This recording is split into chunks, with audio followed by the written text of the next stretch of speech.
Hi.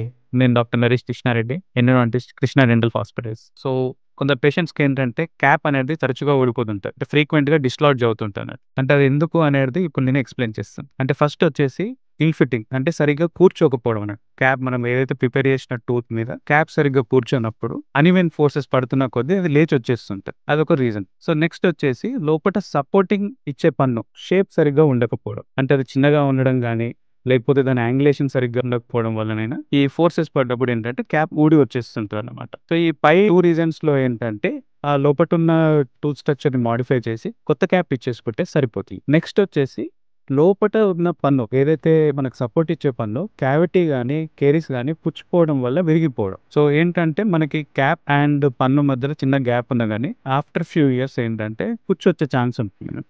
So, పుచ్చొచ్చినప్పుడు ఏంటంటే ఆ tooth structure చాలా వీక్ అయిపోతుంది. వీక్ అయినప్పుడు ఫోర్సెస్ పడగానే విరిగిపోతుంటది. సో, ఇటువంటి కండిషన్స్‌లో గూడా క్యాప్ అనేది ఊడొచ్చే ఛాన్స్ ఉంటుంది. నెక్స్ట్ వచ్చేసి హెవీ ఫోర్సెస్ అంటే గట్టిగా కొరకడం. అంటే ఇయర్స్ లాంగ్ గట్టిగా కొరకడం అటువంటి అలవాటు ఉన్న వాళ్ళకి లోపట సపోర్ట్ ఇచ్చే పన్నుతో పాటు విరిగిపోతుంటదన్నట్టు. అంటే క్యాప్ అండ్ సపోర్ట్ ఇచ్చే పన్ను 2 విరిగిపోయి బయటికి ఊడొచ్చేస్తుంది. అండ్ లాస్ట్ వన్ వచ్చేసి వెరీ లెస్ ఫ్రీక్వెంట్ థింగ్. అంటే ఏదైతే మనం సిమెంట్ తోటి సీట్ చేస్తామో అంటే క్యాప్‌ని కూర్చోబెడతామో ఆ సిమెంట్ ఫ్యూ ఇయర్స్ తర్వాత ఏంటంటే కరిగిపోతుంటాను. అంటే సెలైవా వల్ల కరిగిపోతుంది. సో, ఇటువంటి రీజన్‌లో గూడా అప్పుడప్పుడు క్యాప్ బయటకొచ్చే ఛాన్స్ ఉంటది. సో, ఇటువంటివి మీరేమన్నా ఫేస్ చేస్తే ఇమ్మీడియేట్‌గా డెంటిస్ట్ దగ్గరికి వెళ్ళండి.